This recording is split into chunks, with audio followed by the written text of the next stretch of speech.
Hello everyone. Here I am going to explain you about the mutation theory. Actually, mutation theory is given by Dutch botanist in 1902. उन्होंने mutation theory propose किया for evolution of new species. इस theory में ये बताता है that the new species जो है arise from the pre existing cells in single generation by sudden appearance of marked difference.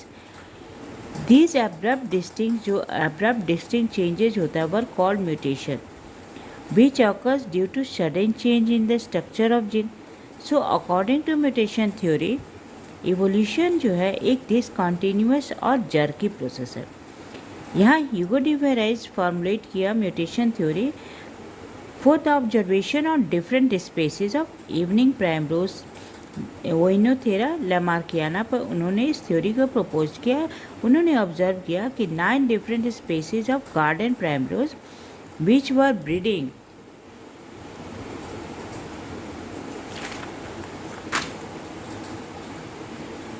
Breeding generation after generation due to sudden chain mutation.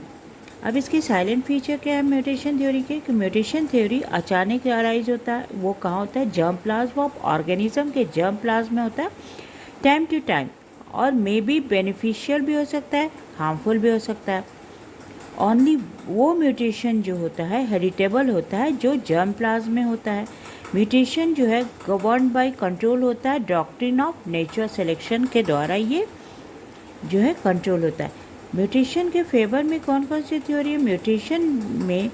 Mutation जो है major source of variation which provides a path for evolution of new species.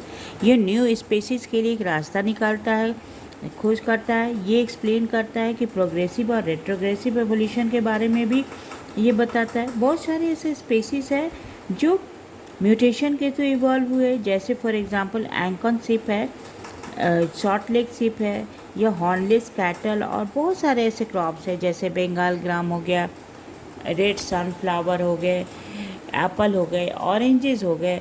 ये सब जो है single mutation के through इनका evolution हुआ।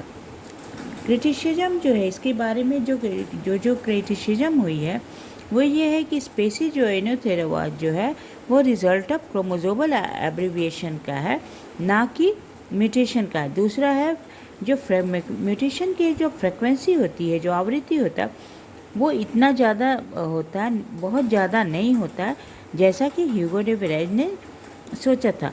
बहुत सारे म्यूटेशन जो होता है वो रिसेसिव होता है नेचर में, और जबकि कुछ डोमिनेंट भी होता है म्यूटेशन जो इवोल्यूशन में हेल्पफुल होता है। म्यूटेशन थ्योरी जो है ये बिलीव नहीं करता है रोल ऑफ नेचर है, नेचर सिलेक्शन पे ये ट्रस्ट नहीं करता है।